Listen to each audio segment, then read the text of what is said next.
25 से 26 में ऐसा क्या बदला और शुरुआती 2 महीने में ही अचानक भारत दुनिया के सेंटर पर कैसे आ गया?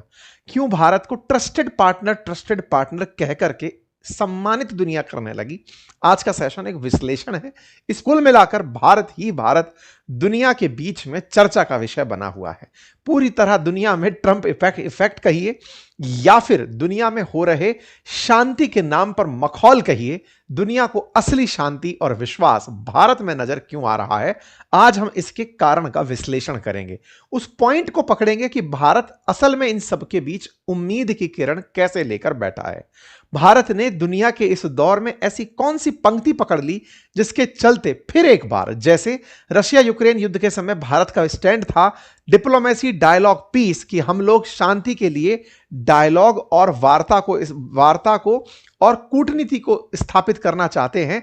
आज भारत का ऐसा कौन सा मंत्र है जिसे 2025 में शायद दुनिया के देश नहीं समझ पाए, आज उसे समझने के लिए आगे बढ़ रहे हैं। आइए विश्लेषण कर साथियों।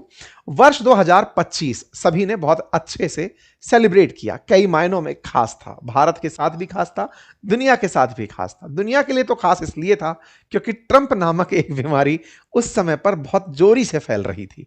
यह बीमारी क्यों कही जाती है, इसके ऊपर भी बहुत सारे सवाल जवाब बने रहेंगे, क्योंकि वर्ल्ड ऑर्डर को हिलाकर रख दिया। खैर, वर्ल्ड ऑर्डर के हिलाने में हमारा क्या स्टैंड था, हम उस तक भी चलेंगे। असल में भारत में बहुत सारे राष्ट्राध्यक्षों के 2025 में दौरे हुए। ये पूरी वो लिस्ट है। इस लिस्ट में अगर कोई 2 बड़े नाम तलाशे जाएं तो 2 बड़े नाम निकल कर आते हैं। कीर स्टारमर जो कि यूके के प्रधानमंत्री थे और व्लादिमीर पुतिन जो कि रशियन प्रेसिडेंट थे। इन दोनों की भारत यात्रा को अगर हटा दिया जाए तो कोई बहुत बड़ी सिग्निफिकेंट यात्रा 2025 में नहीं थी। कीर स्टारमर तो पूरा बेड़ा जहाज भर के आए थे, जिसके ऊपर हमने सेशन भी किया था और भारत के साथ में फ्री ट्रेड एग्रीमेंट साइन किया था, जो कि यूके के लिए जब से ब्रेग्जिट हुआ है तब से सबसे बड़ी डील इसे कंसीडर किया गया था और हमने इस पर एक प्रॉपर डिटेल सेशन भी आप लोगों को दिया था। 2025 के बाद जब हम 26 में एंट्री किए तो सबसे पहले यूरोप से मर्ज की यात्रा बाहर में आती है। जर्मन चांसलर भारत की विजिट पर आते हैं। यूरोप के सबसे प्रतिष्ठित, सबसे ज्यादा पावरफुल, सबसे ज्यादा पैसे वाले देश के चांसलर यानी राष्ट्राध्यक्ष भारत की यात्रा पर होते हैं। मर्ज की विजिट से हिंट मिलना शुरू हो जाता है कि यूरोप भारत के साथ फ्री ट्रेड एग्रीमेंट करने जा रहा है और यही हुआ। मदर ऑफ ऑल डील साल की शुरुआत में 26 जनवरी के दिन हो जाती है और इसी बीच में यूएई के जो अमीर हैं, जो यूएई के जो राष्ट्राध्यक्ष हैं, वो भारत की यात्रा पर 3 घंटे के लिए ही अचानक आकर पहुंचते हैं। एक साल के अंदर शुरुआत हो रही है 26 की और उसके अंदर इतनी हाई प्रोफाइल भारत की यात्राएं होती हैं। ये यात्राएं सब सुर्खियों के बड़े कारण बनकर आती हैं। हमने हर किसी पर कोई ना कोई सेशन आपके साथ साझा किया है। भारत ने यूरोपियन यूनियन के साथ बहुत बढ़िया डील करी। इंडिया ईयू की जो डील है इसे mother of all trade deal कहकर संबोधित किया गया। भारत ने अमेरिका को बढ़िया से काउंटर कर दिया।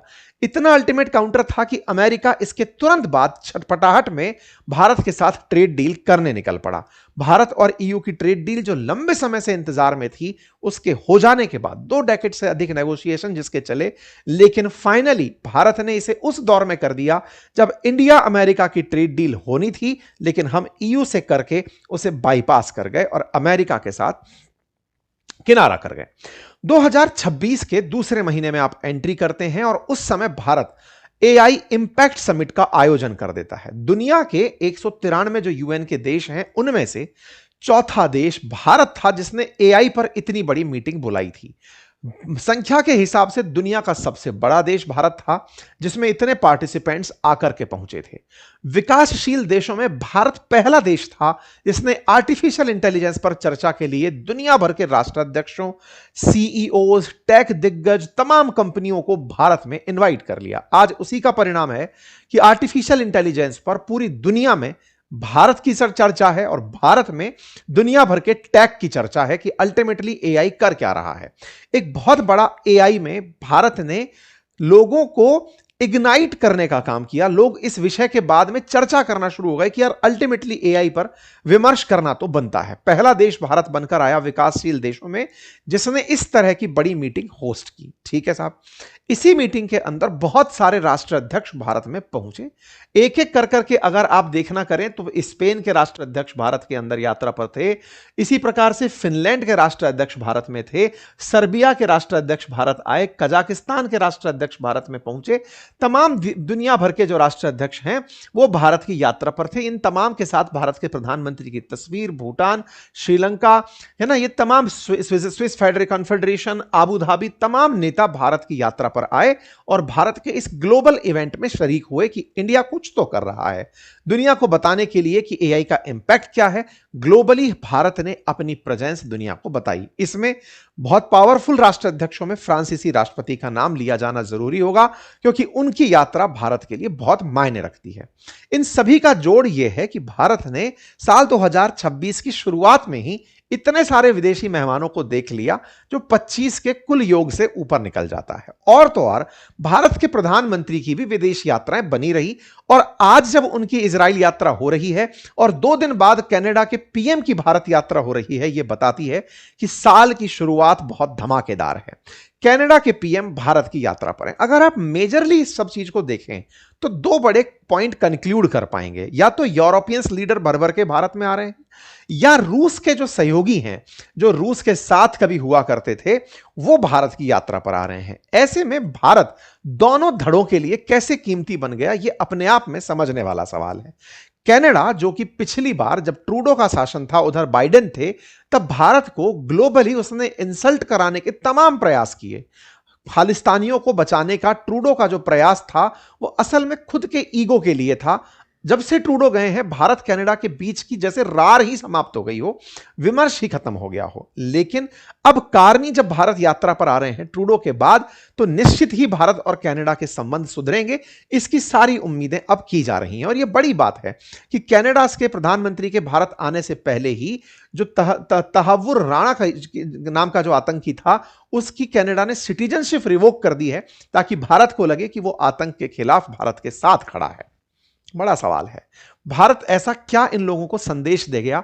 हमने ऐसी कौन सी कूटनीति कर दी? हम तो 2025 में बड़े ही साइलेंट थे, हम तो कहीं दिखाई ही नहीं दे रहे थे। 26 की शुरुआत में लोगों को यह क्यों लगने लगा कि चलो भारत चलते हैं? कुछ समय पहले आपको याद होगा, चाइना की यात्रा पर भी यूरोपियन लीडर भर भर के गए थे। ऐसे में भारत कैसे इन लोगों के लिए इतना इंपॉर्टेंट हो जाता है, इसको डिकोड करते हैं। उसमें इस व्यक्ति के नाम को, ट्रंप इफेक्ट को कंसीडर किया जाना जरूरी है। अक्सर मैं बहुत जगह जहां पे भी चर्चा में होता हूं, एक लाइन मेंशन करता हूं कि दुनिया ने जो बहुत सारे ग्लोबल इफेक्ट्स देखे हैं, चाहे रशिया यूक्रेन का युद्ध हो, चाहे कोरोना वॉर हो, उनसे भी बड़ा और डेडली इफेक्ट दुनिया के लिए ट्रंप इफेक्ट है। अब आप इसे बीमारी माने, इसे युद्ध माने, इसे दुनिया के लिए संकट माने, जो भी माने, ट्रंप इफेक्ट अपने आप में ऐसा है कि जब तक ट्रंप का कार्यकाल है आप सर्टेनिटी में नहीं जी सकते। ये हर दिन कुछ ना कुछ करने की इच्छा रखते हैं। ऐसे में भारत ने अमेरिका के प्रेजेंस में दो लोगों को एक अपने ऊपर विश्वास करने वाली व्यवस्था कैसे दे दी, इसको समझते हैं।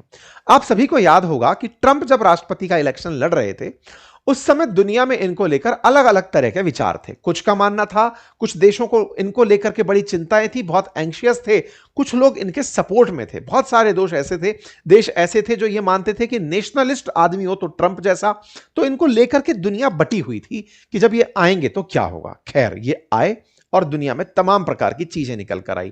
ऑर्डर बदलने लगे, क्लाइमेट और एनर्जी को लेकर के सोच बदलने लगी, जियोपॉलिटिकल स्टेबिलिटी सुर्खियों में आने लगी। ट्रंप जब अक्सर कहा करते थे चुनाव में कि मैं 60% तक चाइना पर टैरिफ लगाऊंगा, तो लोगों को लगा था कि ये मैक्सिको, कनाडा, चाइना पर टैरिफ लगाएंगे, उसके अलावा ये कुछ नहीं करेंगे। और इन्होंने किया भी। राष्ट्रपति बनते ही इन 3 देशों पर अपनी तरफ से टैरिफ थोपे। लोगों को लगा बहुत अच्छा है, प्रॉमिस किया था वो कर दिया इन्होंने। लेकिन इन महानुभव ने दुनिया के सारे देशों को एक ही लाठी से हाँकना शुरू किया।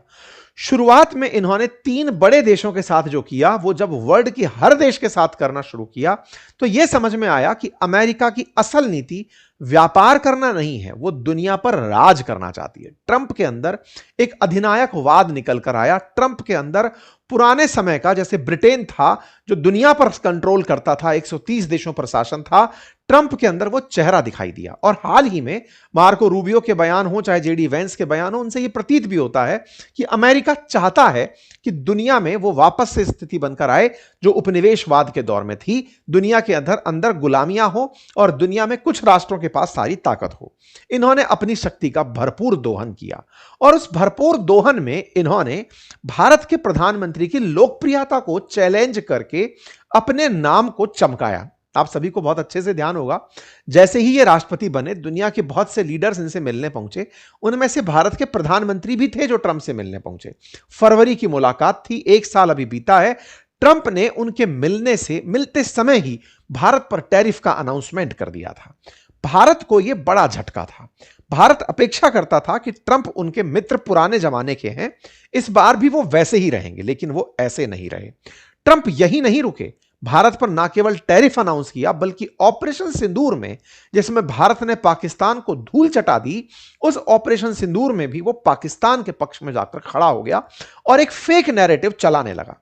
भारत को इस बीच में बहुत ज्यादा ग्लोबल ह्यूमिलिएशन का सामना करना पड़ा, विशेष रूप से तब जब ट्रंप का प्रभाव ऐसे फैल रहा हो जैसे कि भाई ये तो सर्वशक्तिमान उदय होकर आ रहा है जो केवल भारत के खिलाफ है। भारत विरोधियों ने घरों में दिवाली मनाई और भारत के लोग जो कि पाकिस्तान को धूल चटाने के बाद भी जश्न नहीं मना पा रहे थे, क्योंकि पूरी तरह से ट्रंप ने नैरेटिव पाकिस्तान के पक्ष में खड़ा कर दिया। और हमारा विपक्ष सरकार को खोंचे खाए जा रहा था कि ट्रंप कहते हैं कि उन्होंने युद्ध रुकवाया, आप क्यों नहीं कहते। ट्रंप कहते हैं कि पाकिस्तान जीता था, ट्रंप कहते हैं कि यह हुआ। भारत सरकार को ग्लोबली और देश के अंदर डोमेस्टिकली हर तरह से खींचा गया कि साहब ट्रंप ने पूरी तरह से, क्योंकि एक ईगो फाइट थी, वर्ल्ड के अंदर लोकप्रिय नेता होने की, वर्ल्ड के अंदर सर्वाधिक विजिटेड नेता होने की, ट्रंप उस बात को लेना चाहते थे। और कोर्सेज एआई पर आ चुके हैं, जाइए, बहुत अल्टीमेट कोर्स है, वर्थ विजिट है, आप जाकर के उसे एक्सेस करिए। और इतना ही नहीं, अपने और साथियों को उसे रिकमेंड करिए, निश्चित ही आप इससे बेनिफिट पाएंगे। बहुत सारे छात्रों की इस पर प्रतिक्रियाएं बहुत ही अल्टीमेट मिल रही हैं और अर्ली मूवर एडवांटेज ये है कि शुरुआती 7 दिन में 33% ऑफ इस पर दिया जा रहा है।